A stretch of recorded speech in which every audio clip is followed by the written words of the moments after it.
Good morning and welcome to the Sunday Morning Sports Podcast on this special Super Bowl 60 edition. All NFL all the time. We will definitely be talking about the Super Bowl coming up here and some related facts to it. 59 years ago, Super Bowl number one started February 15th, 1967. And that was between the Green Bay Packers and the Kansas City Chiefs, I believe. Yes. And we've made it 60 years to now. The New England Patriots going against the Seattle Seahawks. I know we got one member on this panel that's very excited, and that's Keith Engel. And again, welcome everybody. Sonia, James, and Jack. I am BA. Hope everybody's doing good this fine Sunday morning. I know a couple of y'all are kind of warm. And a few of us are freezing our behinds off. But anyway, I hope everybody's doing good. How's everybody feeling this morning? How's everybody feeling on Super Bowl Sunday? Great. Meh? Yay? Yay. Ready to rumble. Bring it. Just a by the way, just a little breaking news that happened. That's not Super Bowl related. But we gotta mention it. Lindsey Vonn had a crash this morning, got airlifted to the hospital. So I think her skiing time is done now. I think she can just put all that stuff underneath her and say, I gave it my best shot. I couldn't do it. So she's got enough accolades. She's got enough gold medals. She's one of the most winningest women in that particular field. So prayers out to Lindsay. You gave it your best shot, girl. But it That's is the only story I cared about in this in Olympics was Lindsey Vonn's comeback. That's all I cared about. Yeah. Well, so I witnessed it. Oh wow, is there a pun here? So I witnessed that crash, and I heard her scream, man. It's just this was sort of predictable, honestly. I've torn 2 ACLs, and I know the grind it takes to actually come back from it after repair. She's going in her right knee with a partial knee replacement, and her left knee with a ruptured ACL that's unrepaired at 41. Yeah, I'm not saying that that she could still make a comeback, but the odds were greatly against her. And this crash, I mean, she screamed out loud. You can hear it over the commentator in awe of what was going on. And it's just unfortunate. I don't know who her team is, but ultimately the decision was hers. I would have shut it down, but I mean, this hindsight 2020, so. Yeah, her teammate. I hope she has a good recovery, though. Her teammate who qualified for a medal, she just didn't. She was either, you can see the look on her face. It's like, I'm in a medal contention. Should I be happy, or I just saw a horrific accident to my teammate? I don't know what to feel at this point. So it's the Olympics are always full of emotion. There's the ups and the way downs. And that's the beauty of this of the Olympics part of it, So anyway, on that note, it is again Super Bowl Sunday. Keith, yes, sir. I'm going to talk to you about Super Bowl Sunday since your team is into New England Patriots, led by Coach of the Year Mike Vrabel, and your young dynamic quarterback May. How do you feel about the Super Bowl right now? I mean, what are you looking forward to in this game besides winning? I'm looking forward to probably having to win ugly again because, again, they played already 3 great defenses in the playoff. I think 3 of the top 5, and this might be the best one they're going to face yet. They haven't been able to keep Drake May upright. He's made some mistakes. We have to stay away from all of that today, or at least minimize it. I mean, they're going to get to him. We know that. You got to minimize the mistakes, find a way to get rid of the football when you can, and not turn it over.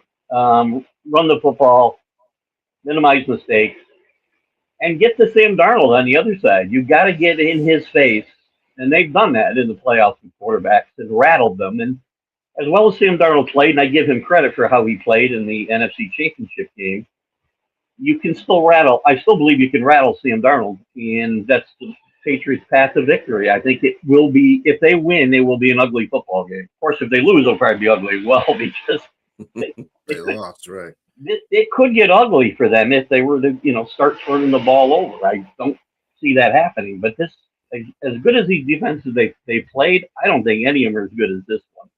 Statistically, we know they aren't, right, by points and whatnot. I don't think it's, this isn't one where I can go in and say, be really, really confident that we're coming out with a victory like I might have been during the Brady years. This team reminds me a lot. I've told the people this for a couple of weeks now. Reminds me a lot of the first Super Bowl winners, a lot of 2001, 2002 season. Drake May, Tom Brady wasn't Tom Brady yet, right? Tom Brady was like Drake May is kind of today. Maybe not even as good as Drake May is today. And they found ways to get it done and get victories, and that's what they have to do today. Continue to do it. All you have to do is survive and advance. There's only one more game to survive, and that's what I'm looking forward to today. I think it'll be a really good game. And if the Patriots win, who's going to be your MVP? Who do you think is going to be the MVP? Well, quarterbacks get it, right? Drake May could have a bad game and lead him on a game-winning drive and win it, like Brady did in 2002. Quite frankly, he didn't have a good game. He had a good drive to get a field goal. I'm going to go out. I'm going to say something different. I say if they win, Booty gets the MVP. How about that? I'll go out on a limb. Booty's your MVP if they win. They got to find a way to get the ball to him because he makes big catches. I'm going to tell That's you my who favorite guy's name. I can't see for the life of me Stefon Diggs becoming MVP. He could catch 15 passes, and they'll look for a reason not to give it to him. I think they'll go out of their way not to Probably give it true. to him. We were all thinking that. I was But literally. I agree with you, Jack. Mm-hmm. But he likely will be, and I was going to say he likely would be more of a candidate than Keyshawn Booty. I would say Stefon Diggs is going to get a lot of targets coming his way, and if he's double covered, then maybe Keyshawn Booty will be the guy. But don't count out your rookie. I mean, if they win, I like Travion Henderson to be the X factor here. Because that. Yeah, exactly. You know who? I tell you, if they win this game and they shut down the passing game, Gonzalez might be the MVP because he's got to shut down. Oh God, what I can never say. I was going to mention Christian Gonzalez. Don't say like the comedian Drewski and say the N word. It's Jackson Smith and Jigba. Yes. I don't remember. I don't think a kicker's ever won Super Bowl MVP. Did Vinatieri get it one year? No, I don't think he did. Brady won for all those. If Seattle wins a type of game where they make 6 field goals, I mean, that might be the deciding point. Yeah, it was good. Borregales has been kicking really well. He hasn't made the kind of pressure kicks that Vinatieri made in his time with the Patriots, but he's been really good since early in the season when he missed 2 extra points in the same game and got a game ball from Vrabel that day. So, but he could be the guy I had in mind. I like it. Gonzalez is a sleeper too. If he can shut down the Jigba, that's going to be a key because nobody else is stopping him. Which single individual, in everyone's opinion, it could be a player, coach, or owner, is the sentimental favorite in this Super Bowl? Well, Sam Darnold, I would think. Yeah, I would think Sam Darnold. Yeah, I would go as far as saying, actually, I mean, you also mentioned it doesn't have to be a player. Mike Vrabel, the way that he's led this team in the first season to the top game of all time, like you've got to give it to him, Jack. Yeah, no, but you know what's interesting too? Everyone's making a big deal over Grable, the way they should. They absolutely should. But McDonald has done a tremendous job, and he seems to slip under the radar. All we're hearing about is Grable, and well deserved. But McDonald's the quiet guy here. Yeah, he's doing the hard work behind the scenes. It's kind of like the paralegal to the lawyer. The lawyer wins the case, but the paralegal's done all the legwork. Plus, he's calling the defensive plays too. I mean, I believe he's the first guy to call his own defensive plays to make it to the Super Bowl. I could be wrong, but I think I heard that. I heard that. It seems like he likes it that way. I think he's a very quiet guy, but when they do put him in front of the microphone, he's very confident as well. So you can hear that in him, but he's not a I need the attention type of guy. He didn't turn them around from 4 wins, but this team wasn't predicted to be, game breakers this year either and go to the Super Bowl. So he's not.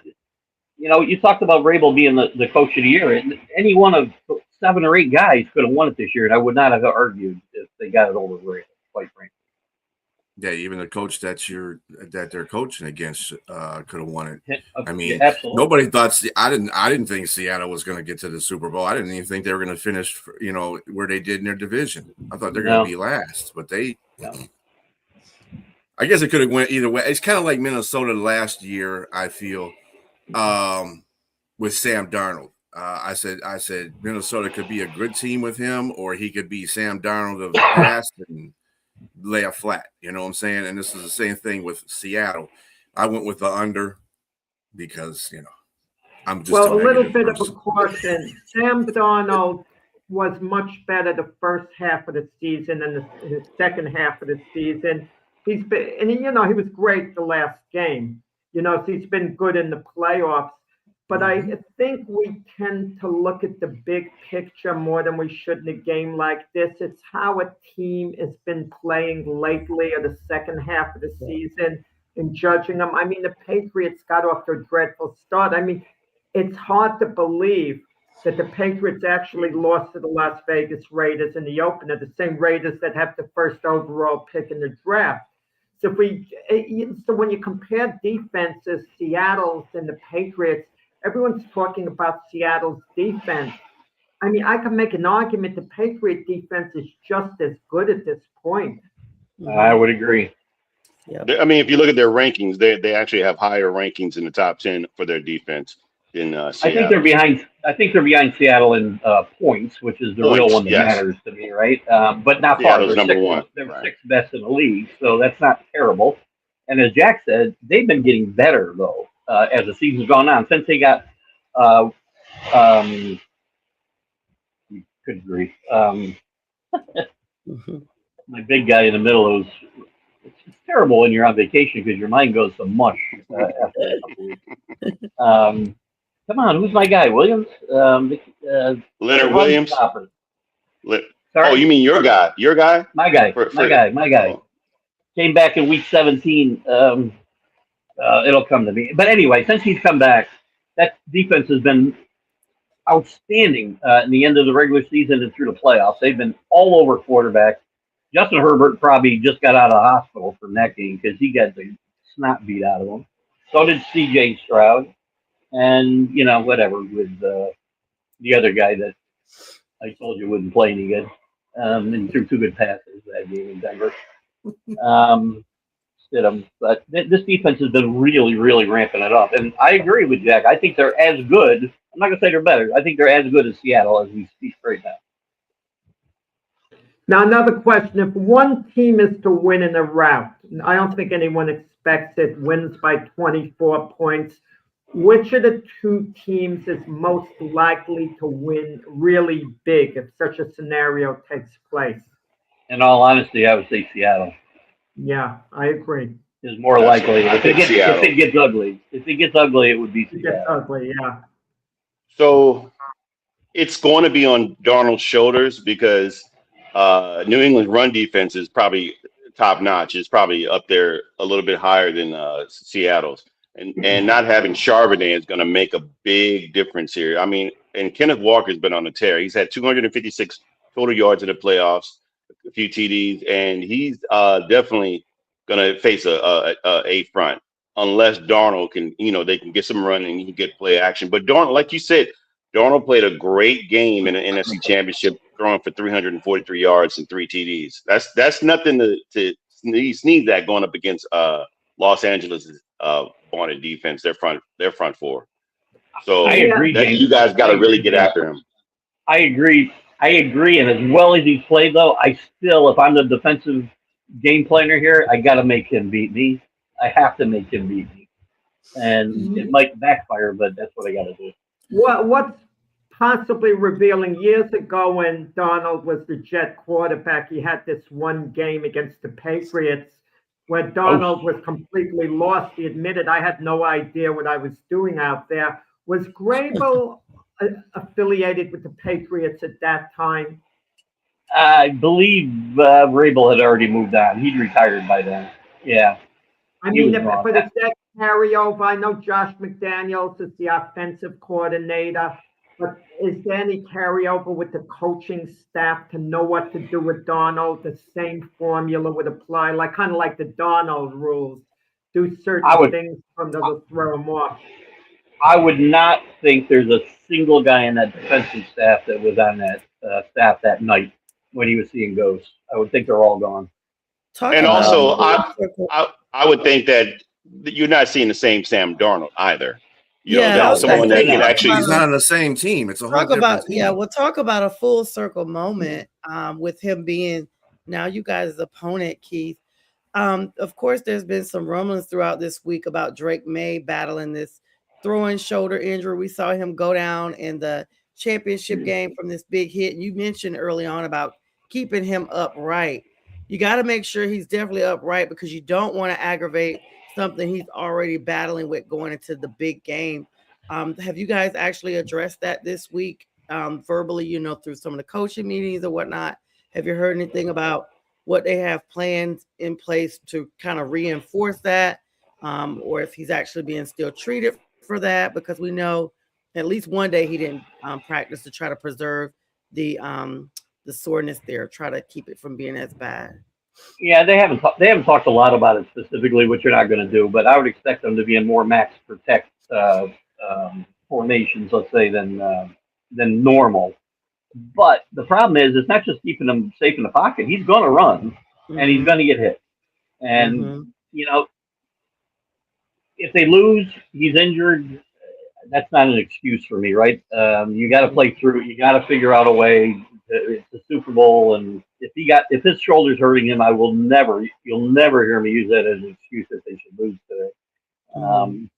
But he's banged up, but a lot of guys are banged up after 20 weeks of football, right? So yeah. This is the Super Bowl. They have to have design running plays for Drake May. It's the Super Bowl. You can't worry about injuries, getting hurt. This isn't the regular season. We got Joshua Same with Sam Darnold. The same with Sam Darnold. He's been dealing with that oblique injury. These guys, I mean, and everybody, both sides know what the weaknesses are, but everybody's dealing with injuries. So, like he said, there's no excuse. You got to lay all the cards on the table and go. I mean, and like what Jack said, this is the Super Bowl.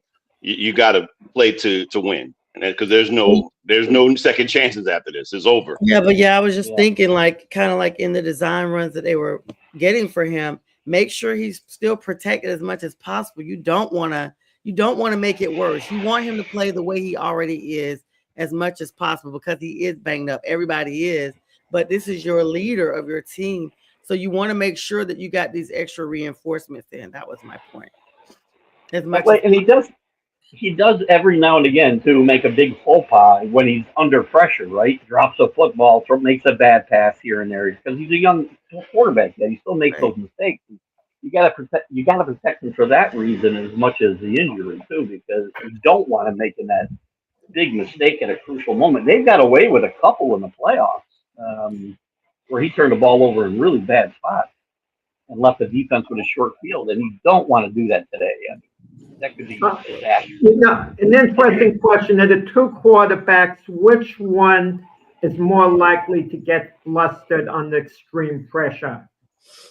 I think it's Sam Darnold. I think. For me, it might. Go ahead, Jack.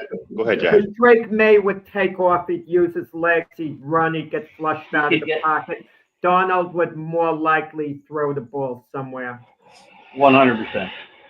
Drake May can make busted plays into something positive. It's much harder for Darnold to do that. I think what you can do in a Super Bowl, though, with any player, tendencies seem to go out the window.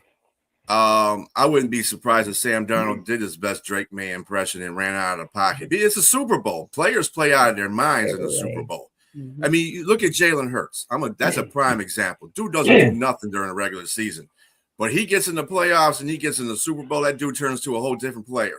It's like, where's this guy been, you know? Well, I can tell you, I'll be very happy to see Sam Darnold run the football as much as they want to run him today and not Kenneth Walker. So they can do that all day long. I'm going to tell you this between the two quarterbacks, even though this might seem like a contradiction of what we just said, I get the feeling that Sam Darnold has nerves of steel going into a game like this. Very focused, very confident. Beautiful. I'm not sure whether Drake May has a little bit self-doubt. I'm glad James felt my analysis was great, beautiful, and, just saying a thank you. This dude here. But yeah, I agree with you, Jack. I think yes. I think Sam Darnold is not going to be the Sam Darnold of 2024 when he was with Minnesota in the last two games. What he showed to me in that NFC Championship game, I think is going to carry over into this game too. And that's what's going to have to happen for Seattle to win. I mean, both teams are great. I think both teams are pretty comparable, but the most dominant, special teams. If I had to give an edge to a team, it's definitely going to be Seattle. And you're looking at Rashid Shaheed. To me, he's an X factor. Like if you go back to 07, the Chicago Bears versus the Colts when what's Hester. My man's name? Yeah, Hester. Devin Hester ran a kickoff return. So you got to be leery of that as well, and that could change a game. That can open up. That can change shift momentum, Jack. That can shift momentum. It can also just be the deciding factor of a game. So it's going to be tough. I can't get over Rashid leaving the Saints, the NFC South, going to. I mean, that goes straight to the Super Bowl is just. The Saints weren't good. They weren't going to be able to keep him, and they valued him enough to send him to a team that's, they didn't send him to a barren land like Las Vegas or anything like that. So, yes, exactly. So it was good. It was a good trade. And the Saints were compensated for it too. So it's not like they just had a charity gift there, to that team. They definitely got a fourth and a fifth for him. But yeah, I'm happy for Rashid Shaheed. And I'm glad he's in the position that he is. And again, who knows? He may come back to New Orleans. There's a discussion. He even said something like that. If Seattle doesn't lock him up in a contract, he's going to go somewhere, wherever the biggest bag is. So he'll definitely. I've heard a lot about Shaheed the last couple weeks, and rightfully so. He's played great. But there's a guy on the other side named Marcus Jones, who, by the way, has run a few touchdowns back himself this year, and has the highest punt return average in NFL history. So let's not forget that. Absolutely. So both teams have pretty good special teams.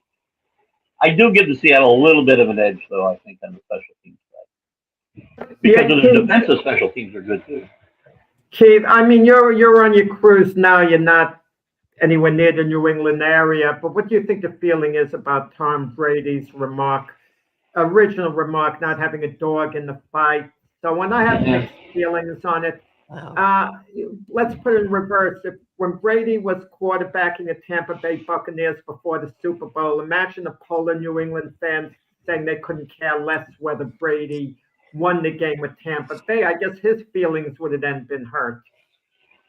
Possibly. I'm not sure why Tom did this. He obviously has mended some of the fences in New England in the last 3 years. He's come back for a lot of stuff for his own retirement celebration and some other events. He'll be there when Belichick gets honored. He's already said that, and I'm a little surprised he went this direction. I don't think it's a big deal. I think Tom Brady's rooting for New England Patriots today. I really do. I don't care what he says. I think there's some uproar. That your original question, Jack, there is a lot of uproar in Patriot land because I've been on the message boards and they're all ripping them to shreds. To me, it's not that big a deal because I believe in his heart Tom Brady's rooting for the Patriots today. I agree with you there, Keith. But I mean, what he's a part of an organization that's not even affiliated with the Patriots. What is he supposed to say? I agree. I get it. That's why I'm not that worked up about it. I'm not worried. Tom Brady is like the pettiest guy ever anyway. Figure this. He is the part of the organization that basically, when they played them, he got the benefit of the doubt of the tuck rule that got them to that point. Because the doubt is they used the rule correctly. They used the rule correctly. Whatever. Okay. Tell Charles Woodson that. Anyway, and then on top of that, Tom Brady's always been like that. It's kind of like his ties to Michigan. You know, you don't. He's a Michigan player through and through, and he'll tell you that on side notes. You know, he'll be a Michigan alumni through and through, but he's not somebody that's out there rah like Charles Woodson does all the time. Yeah, he didn't go there for nearly 20 years. He didn't go back for nearly 20 years. I don't know. That's because they misused him as a quarterback. But you know, I don't have any problems with that either because that was Michigan being an idiot. But big article when he did go back to Brian, he did give some props to the University of Michigan and to Lloyd Carr for making him the quarterback that he is today because he put the chip on his shoulder that he played with his whole career. Mm-hmm. There you go. Yeah. And just on top of that, but Tom Brady, he's just a petty guy. And for the fans, they're dragging him because he wasn't committing either way. He's a sportscaster. Now he's an analyst, so he can't really. I mean, it's kind of like the Tony Romo factor, the Troy Aikman factor when they're doing their teams as analysts. It's you got to kind of be professional in that sense. And to drag Tom Brady after this dude won 6 Super Bowls with him, come on, these fans are idiots. I don't understand that whole stupidity with that. The man, you have to have been there. Believe me, they're bad. It's bad. They're the worst fans in the world. I can tell you, from being in those stands, they're the worst fans ever I've dealt with in my life. I had season tickets there for 10 years, long before the Super Bowl run, the run in the 80s. And whoever wasn't playing quarterback was who they wanted to play quarterback. It didn't matter who it was. They wanted the guy who wasn't playing. And they're just going to be the worst fans in the world. That's I just why think fans, the majority of fans, not the majority, I would say 50% of the fan bases of all of our teams are idiots. I mean, thank you, Brian. It took you a while to come around, okay? I mean, I'll tell you this. Who cares about reputation? These guys could have the greatest reputation. They could be man of the year in the NFL, this and that. And you could do that for 20 years and you make one little remark, okay? And they'll flush it down the toilet. You saw that at New Orleans with Drew Brees, everything he did for the community. That's one thing that he says taken out of context and reality. And the people in New Orleans were ready to discard him for a while. I don't know where Drew Brees lives. Does he still live in New Orleans? I don't know. But if that were me, I would have moved out of New Orleans. Screw you. I'm moving elsewhere. Who gives a darn? Don't worry about reputation if you play it. Get your money, get your paycheck. You try to win. You do everything you can for your team. You be polite to the fans. But all this fan affection, they'll turn on you at snap of the finger. They were even turning on Derek Jeter in New York when they tried to create a narrative that he was selfish, asking for more money in a contract. They will turn on anyone, these fans. Like a pack of dogs. Jack's neighbors are packing his stuff up. I like Sonia. Sonia said it's best like a pack of dogs. Good morning. Good morning to my brother. I see he's watching. He's a big Patriots fan, Keith. Thank you, Attaboy. This morning. What's his name? Marcus. He just made a comment. Yeah, he's been a Patriots fan since he was a kid, so he's not a bandwagon. He's my favorite guy on the show today. What did I when I thought of Marcus? What did I think of Eartha Kitt when I said that? Eartha Oh, Kitt. yeah. Nobody. Oh my goodness, we're talking about. I got that reference. I don't think Jack or Keith has ever seen that movie Yeah, yeah. Boomerang with Eddie Murphy. You used to tease know. Marcus and I've say seen that. Boomerang. No. I've seen You seen Boomerang? Yeah. Yeah. Eartha Kitt was in that movie? Guys, we were talking about the Hall of Fame before. If New England wins today, how on earth can Robert Kraft possibly not be voted in on the next ballot? You can't put Belichick ahead of him next year if the Patriots win the Super Bowl this year. They have to go in together, or you can't have Belichick without Kraft. I mean, if they win the Super Bowl and he's not in next year again, come on. Why I did those guarantee guys? you, Jack. Super Bowl, being in a Super, just like Keith alluded. Why does he need to win this one to get in? Right. I don't understand. He doesn't that. need to win It's this If long game. ago. I'm saying, how on earth can they keep him out? Even if they do not win, the fact that they got to the Super Bowl this year, and the fact that there was so much controversy with Bill Belichick not getting in, I guarantee. I'm calling it right now. They're both going in together, hand in hand, stride and stride, next year in 27. They're going to both go in. You would have guaranteed Belichick would have gotten in this year if he asked you that a few weeks ago. So you never know what the heck's going on. Not you individually. We never know what the heck's going on. When is Tom Brady eligible for Hall of Fame? 2 years. 2 more years. 2 years. And I don't know what criteria they're looking at changing, but why are the Krafts and the Belichicks up against veteran players that didn't get in for the last 30 or 40 years? I don't understand how that. First of all, let's not make this about the players, because the players are on a different level than the coaches and the owners. That's what I'm saying. Why are they competing against players? It's not about competing against them. That's the problem that I'm having with this whole conversation with that. It's not about that. They are competing, Brian. No, but they are in the section they were in. They were getting votes players. from the same let guys the players as Rod. The players getting in the Hall of Fame. Let the I coaches agree. and the owners get in the Hall of Fame. That's It's not got nothing to point. do with one or the other. It's got to do with the fact that the sports writers that are doing this kind of stuff are petty as hell. That's all there is to it, and they need to change the rules. But they shouldn't be competing against players, which they were. The two of them were competing against Roger Craig, Kenny Anderson, and Elsie Greenwood for votes to get in. They had to get 80% of the votes against those 5 guys. They shouldn't be in the same category. You're saying the same thing, I think, Brian. But they shouldn't be, because it's these guys make the rules. Whoever the committee is that puts the Hall of Fame criteria and voters together, right? The NFL that does that. People are blaming the. I love people who are calling out the NFL for it. The NFL has nothing to do with the NFL Hall of Fame. Nothing to do with it. Right. Major League Baseball has nothing to do with Major League Baseball Hall of Fame. Nope. So that's why they call it the Pro Football Hall of Fame, not the NFL. Right. Correct.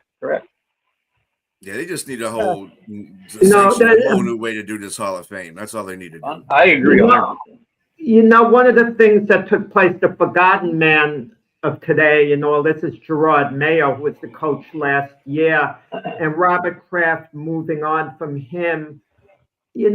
Could have been very controversial, him being a black coach, Gerard Mayo, having only 1 year in, and you want to give these coaches time to grow on the job. I think it was more move with Robert Kraft being able to get Mike Grable. If Mike Grable wasn't available, Gerard Mayo, I believe, still would have absolutely been given another year by Robert Kraft. 100%. But how would the Patriots have done with Gerard Mayo? That's the question. If they went from 4-13 to 9-8, the fan base would have been okay with that in the second year, Gerard Mayo, because they would have felt there was an upswing. How might the Patriots have worked out with Gerard Mayo? Maybe that's an unfair question to ask. It doesn't do Gerard Mayo justice, perhaps. So I also don't. They have a much different roster if Mike Grable's not there, because a lot of his guys, Landry and Davis and guys like that, would not have been here. I still think, regardless of the situation and outcome of where they are today in this year, that, like in the beginning, to me, I argued this, that it's still controversial, regardless of how bad Mayo played, because I've seen other coaches that were just as bad get opportunities to, like you said, Jack, had Vrabel not been available, he like, and by all intents and purposes, for all intents and purposes, he probably would have been the coach this year. But I agree with Keith also that he probably wouldn't have had all the players that he's had, and they might not have fared as well as the way they are today. But the only problem I have with that particular thing is that you're looking at there were no black coaching hires this year, and again, we are in a league that has 70% African American that play the game, and we're still having an issue with guys that aren't getting coaching. The rule's a joke. It's just what it is.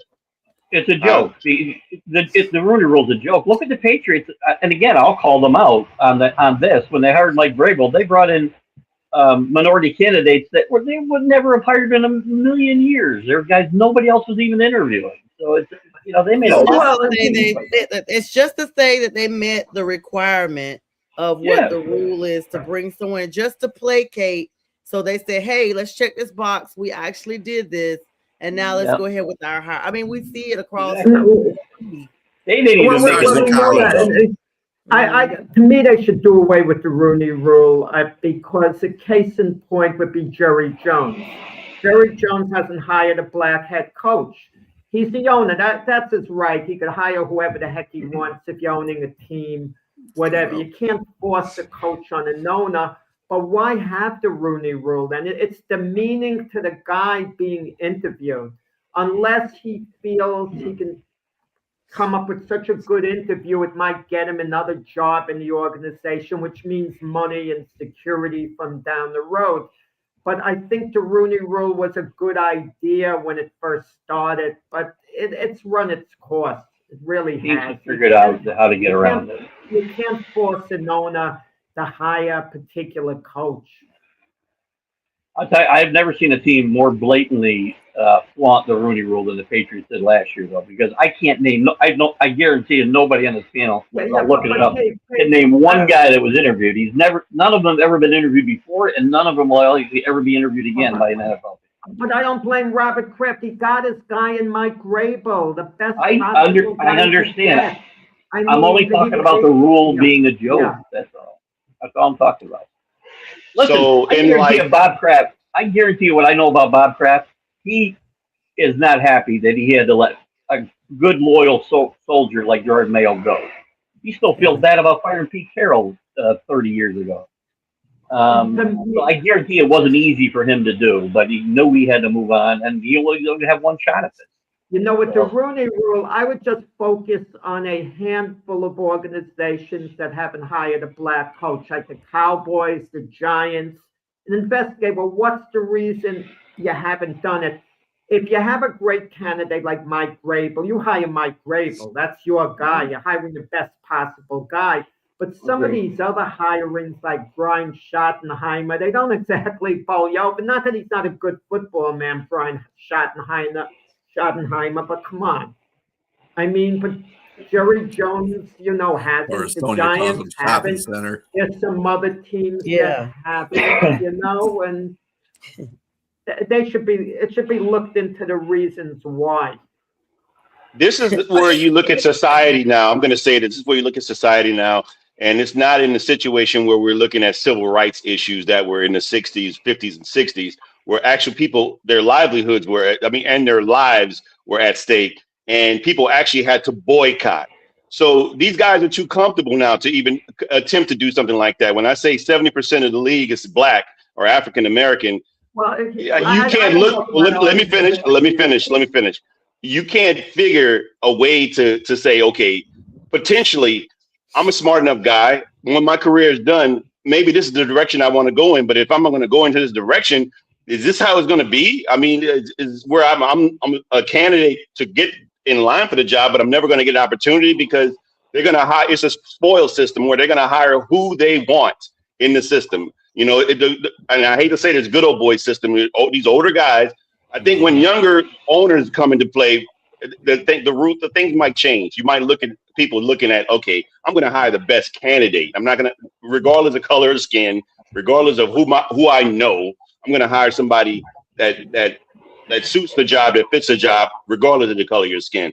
But until these guys begin to boycott or say, because they're comfortable. They're getting millions of dollars. They're getting a lot of money to say, well, I'm not going to bite the hand that feeds me. So I might as well do that. But that would be the issue. That would be where you get actual change, is when you say, I'm going to do this collectively as a group. But no one does that. Forget football. There's issues outside in life, and nobody's boycotting certain things. But it is what it is. It is what it is. And on top of that, you got to have ownership to do that too. There's not any black ownership. I mean, legitimately black ownership that owns a team. And when you get that, then you'll have these changes, because they're going to be in that club now. They're going to be in a club with the good old boys. So they're going to start shutting mouths up. And that's what they need. This is what needs to happen. A black owner needs to take over a team. Whatever. Yeah, I agree with what you. I agree with all these arguments. The only argument I don't like coming up, I don't want to hear that 70% of the players are black as a reason, because then I could throw this, and I'm playing devil's advocate now. I'm playing strictly devil's advocate, not my opinion. I could say, well, 95% of the people in the stadium are white. And I could, that doesn't justify white head coaches. Not at all. It's just like the amount of players doesn't justify. You want the best person on the job. And certain owners, like I said, like Jerry Jones and the Giants, you could sense something there that, I have to disagree with your analysis there, Jack, because the fans aren't playing the game. They don't understand the intricacies of the game. Most guys who coach, most guys who coach are former players. Most guys who coach are former players and stuff. I agree with you completely, but the bottom line is this with the owners at the end of the day. It's about money to them. They don't care how they get money. They want to win, but winning translates into money for the most part. Yeah, I think I would agree really with that. I think it's really sad that we have a sport that is supposed to be created for unity and fun and all this stuff, and we don't see that because we still can't escape the norms of society, such as what we're seeing here, the obvious separation. And I just think that it's almost like this has been an age-old issue. Like this is an age-old issue, like before our time. And it almost seems like how James said, no solution in sight. It's just sadly, a moment of just being desensitized because, hey, just close your mouth, play the game, rah, rah, rah, Super Bowl, end of season, next season. And so I just want to win. Yeah, put a guy in a dress there. I don't care. Yeah, I mean, we're watching. Listen, be careful, Keith, because I've already seen you guys as cheerleader up there, Mr. Greer.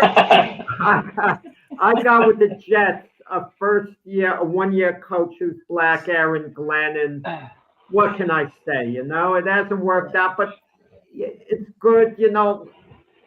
Any first-year coach who has only 1 year, and we were talking about Gerard Mayo before, should we necessarily feel obligated to give them a second year?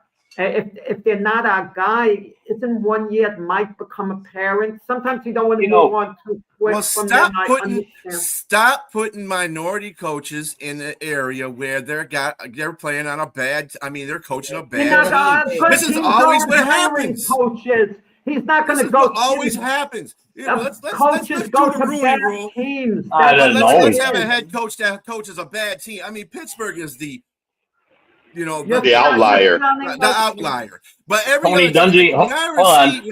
Tony Dungy did pretty good. Jim Caldwell did pretty good. Yeah, well, Jim Caldwell was under Tony Dungy, but Tony Dungy, I agree with you with Tony Dungy. Tampa Bay was garbage before Tony Dungy got there. And so he built the great but he's the coach that got in the door and made ways for himself. But at the same time, he was fired when he didn't get to the Super Bowl. So sometimes it's just Gruden won with his players. Right? Yeah. So I mean, there's all kinds of stuff that go. Like I said, Jack, I if it's about the color of money, That's what it should be about. Green. Shouldn't be about black and white. Everybody should have a fair shot at whatever the heck that they have to do. Be an owner, be a head coach, be a GM. I mean, we got plenty of black GMs. I'll tell you that much. So if you can sit there and have that ultimate, sit there and have that ultimatum in there, then they can be owners as well. They can be head coaches. They can be this and they can be that. It's stupid. They're human beings. Everybody's a human being. Yeah, no. The smartness has to go with the green. That's what it has to be. I agree 100% of what you're saying, 100%.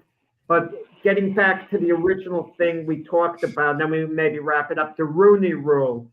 At this point, it's not having the desired effect. No, it's not. That's the point I think we're all trying to make. And it's got to be addressed. It's a sham in certain situations.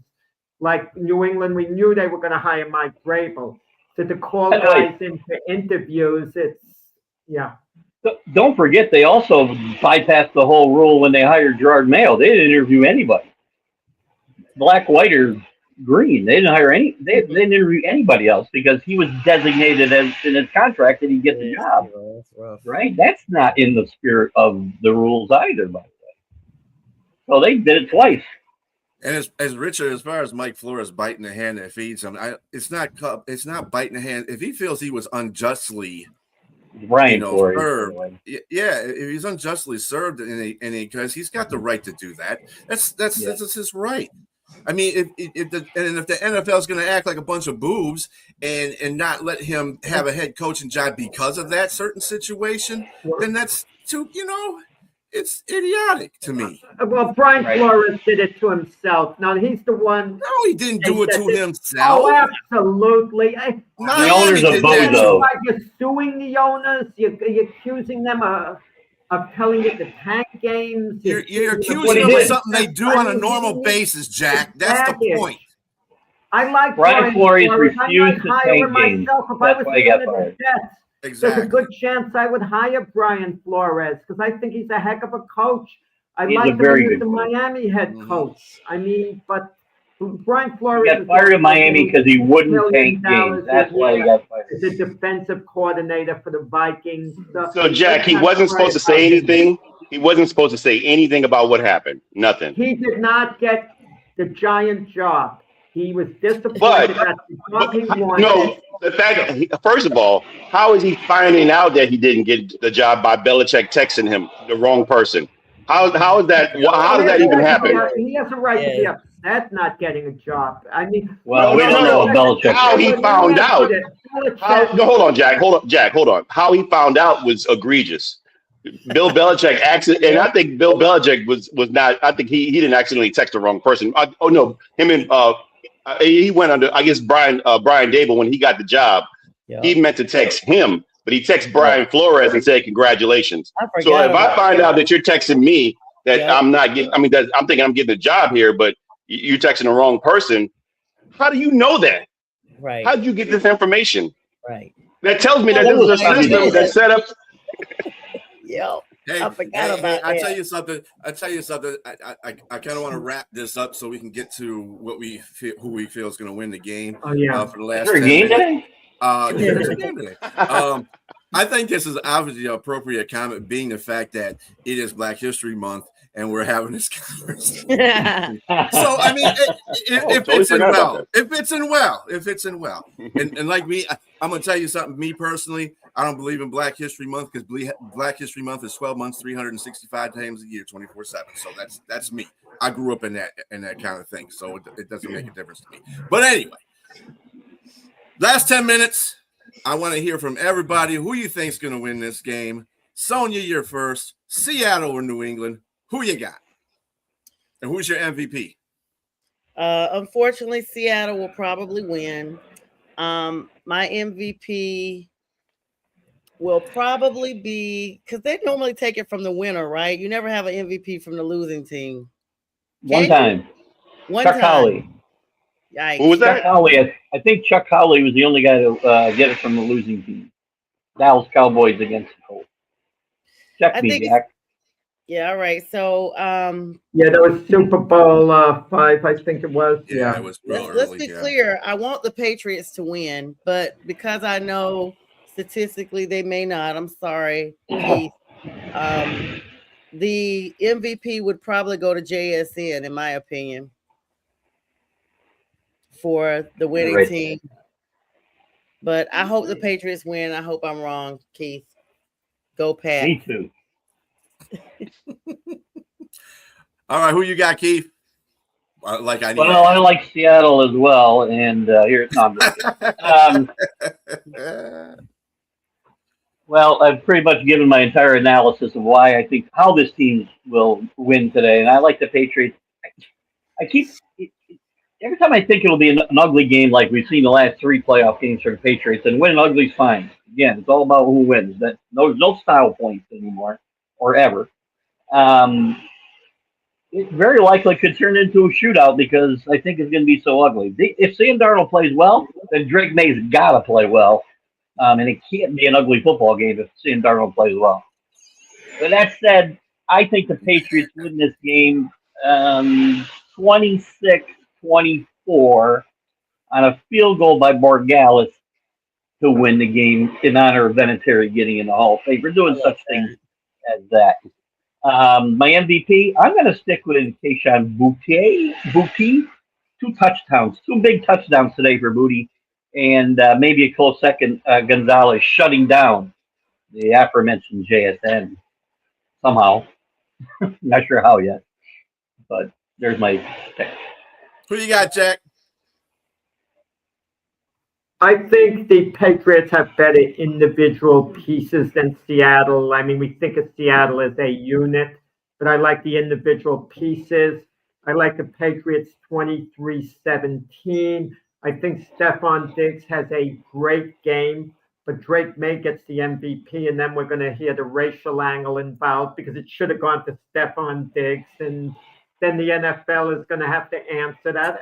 I'm talking reality. I think Stephon Diggs has a tremendous game today. He's going to have about 12 catches, and comparisons are going to be made. Well, Cooper Kupp got the MVP, and they're going to, with the Rams, and they're going to try to compare games. Wouldn't that be ironic? Everyone if Cooper Kupp had a great game for Seattle and won the MVP. Good. He would have gotten it for the Rams and Seattle, 2 separate Super Bowls, a receiver. That would be legendary stuff, wouldn't it? But I like the Patriots 23-17. Drake May to get the MVP, but Stephon Diggs in reality might be getting my vote, for that.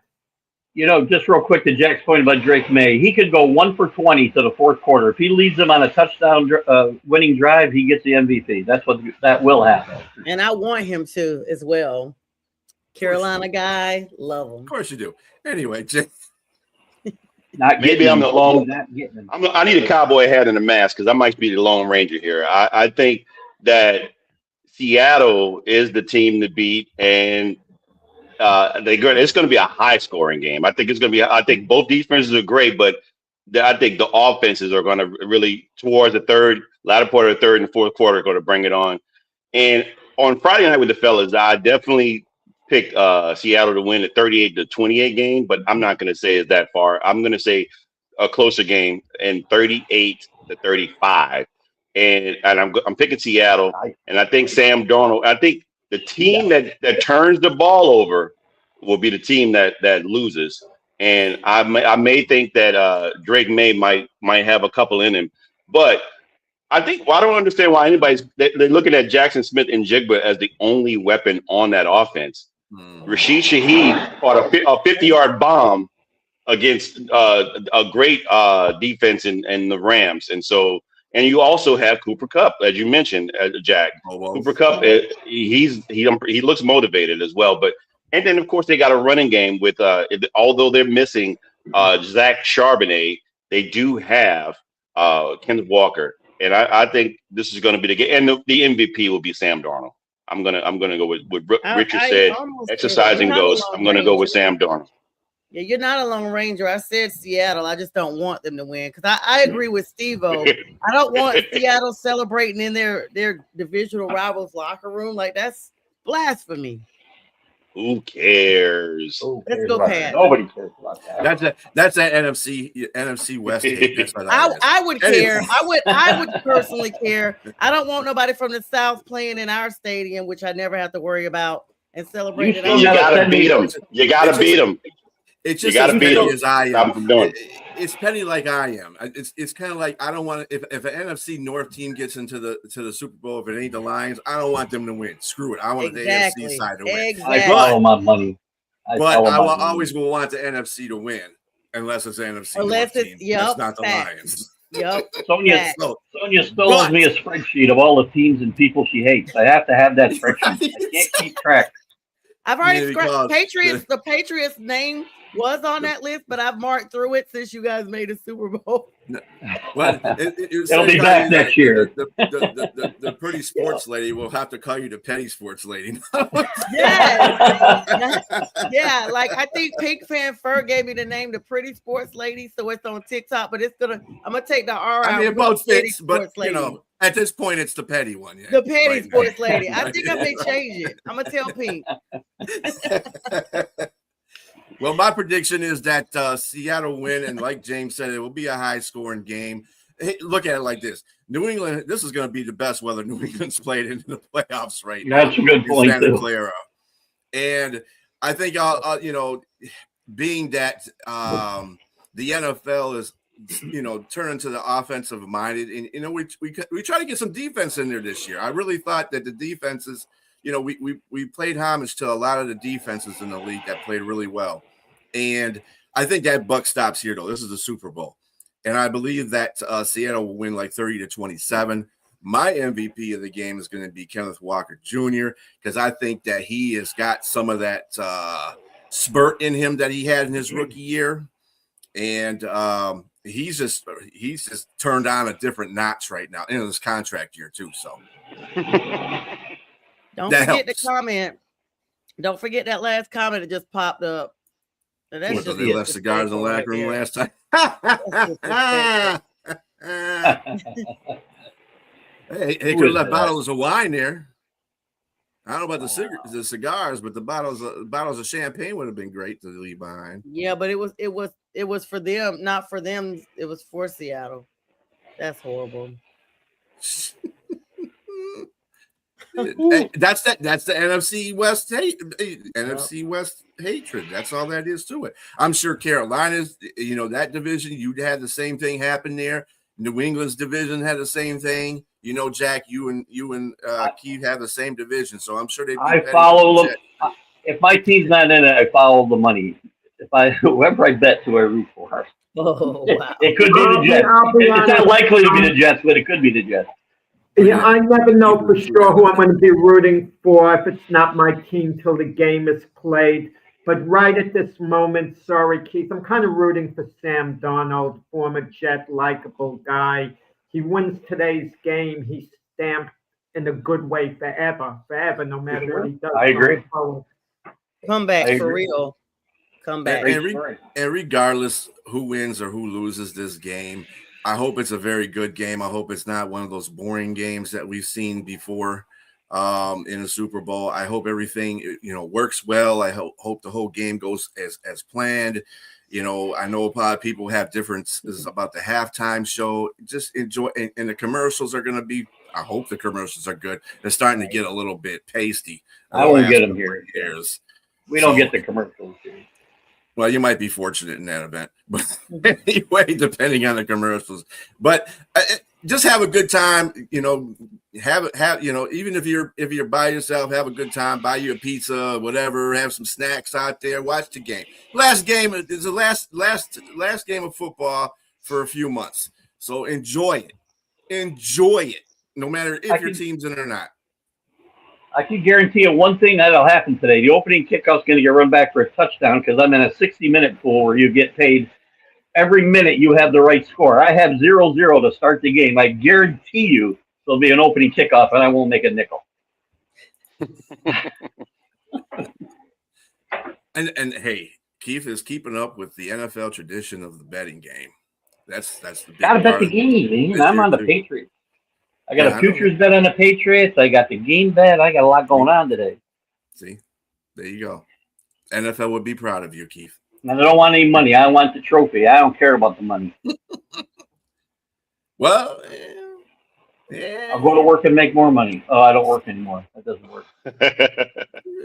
Right. There you go. Gotta look at it that way. Anyway, this will conclude our show for today. Remember to tune into us next Sunday. We will have other sports obviously going on. So we got a lot about NBA trades. We got the All-Star game coming up for the NBA. Happy Valentine's Day in the present tense to those who celebrate Valentine's Day.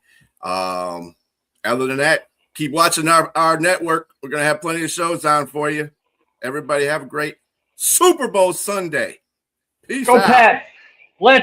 I won't say the word. Let's effing go.